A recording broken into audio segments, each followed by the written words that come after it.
What is going on, everybody? Noble here with you guys today. In today's video, we are finally going to 100% clear this Nintendo thing up. Can you monetize Nintendo content? Yes or no? Let's go ahead and get started.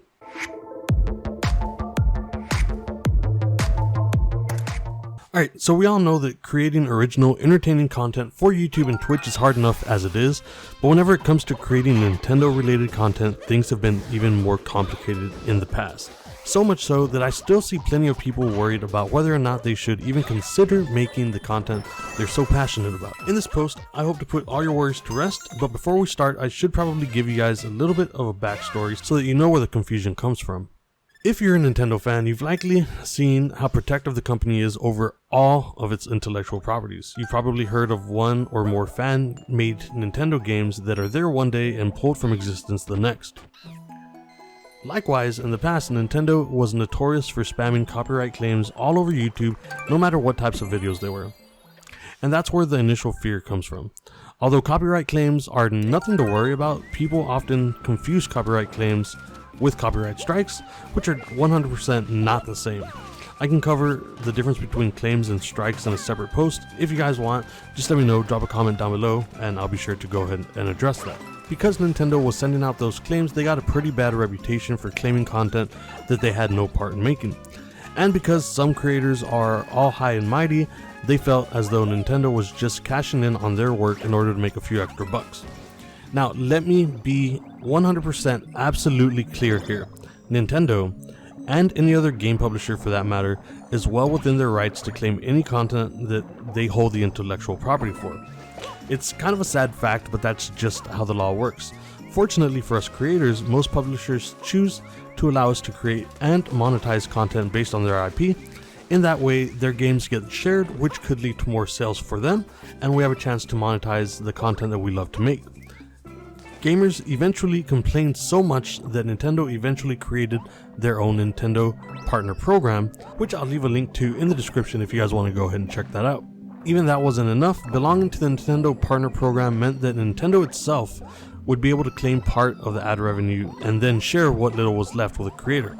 Now keep in mind that both Nintendo and YouTube would first get their part, and then whatever little bit of scraps were left were given to the creators. This caused its own set of problems though.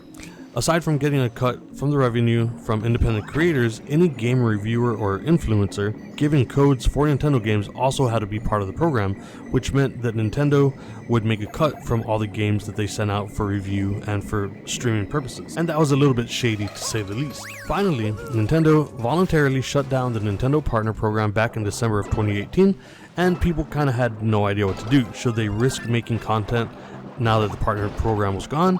Would they get a copyright claim, or worse, maybe a copyright strike, if they decided to tempt fate and risk losing their channel just because they wanted to make Nintendo related content? Now, this is the definitive answer 100% for all of you that want to make Nintendo related content. You can 100% make any Nintendo content you want, so long as the content you create adds something to the gameplay. You cannot just play through a Nintendo game and upload it, or stream a Nintendo game with no commentary. Now, I'll leave a link in the description if you guys want to check out what these exact words from Nintendo are. They have set out a few rules so that you can go ahead and monetize whatever you want, but I'm just going to give you the short of it, alright? So basically what Nintendo says is that as long as you add something to the gameplay you're uploading or streaming, you can now feel safe whenever you're monetizing it. Adding a face cam and commentary to your streams makes it safe to stream and monetize on Twitch. And if you want to upload to YouTube, the same rules applies. If you're not doing a live stream on YouTube, you can do a review with your own voiceover, make a guide trying to show where the secret items are, or review brand new Nintendo games.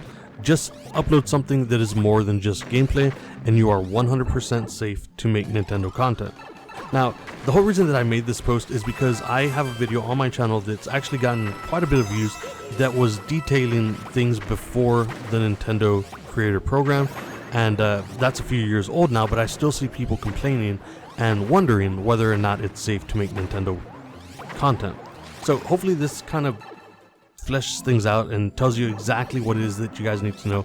Basically, all you need to do is add something to the gameplay. Make sure you've got commentary.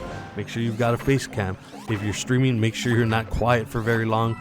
And I do want to point out one thing: I would stay away completely from Nintendo Music. That does seem to still be a shady area. But if you're wanting to do Nintendo gameplay, go ahead and do it. Just add commentary, add overlays, add face cams, add something more than just the game that you're playing, and you are 100% safe to upload and monetize it, whether you're on YouTube, Twitch, or anywhere else. With that said, if you guys have not already subscribed, please consider subscribing. And also, we have a brand new Twitch channel. We are a little under 100 followers if you guys want to go and check us out there. We usually stream, of course, your AAA games, but I always try to keep an eye out for really awesome indie games that are coming out. So if you guys would do me a favor, go follow us there, and I hope this video helped you out.